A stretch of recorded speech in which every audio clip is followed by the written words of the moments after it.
দর্শক, আমার সামনে যে প্রাণীটি দেখছেন এটি হলো এল্ক হরিণ। হরিণ প্রজাতির মধ্যে সবচেয়ে বড় হরিণ। এরা কিন্তু পাহাড় থেকে নেমে এসেছে।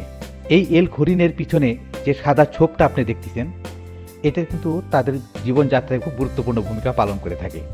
বনের গভীরে যখন কোনো এল্ক হরিণ বাঘ বা নেকড়ের মতো শিকারী প্রাণীকে দেখে ভয় পায়, তখন সে তার লেজ তুলে ধরে এবং পেছনের এই সাদা লোমগুলো কিন্তু ফুলিয়ে দেয়। আর এটা দেখে কিন্তু দলের অন্যান্য সদস্যরা সতর্ক হয়ে যায়, যা অদৃশ্য সাইরন হিসেবে কাজ করে। আর বন্ধুরা, তাছাড়া এই যে সাদা লোমের ছোপটা, এটা কিন্তু ঘাসের ভেতরে কম আলোতে কিন্তু খুব দূর থেকে দেখা যায়, যা সহজে কিন্তু খুব চোখে পড়ে।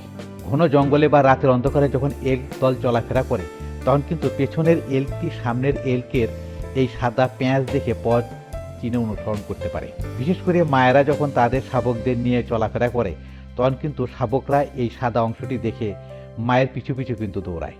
অনেক সময় শিকারী প্রাণী যখন আক্রমণ করতে আসে, তখন এল্ক হরিণ দলের এই অনেকগুলো সাদা প্যাঁচ একসাথে নড়াচড়া করলে শিকারী কিন্তু তখন বিভ্রান্ত হয়ে পড়ে।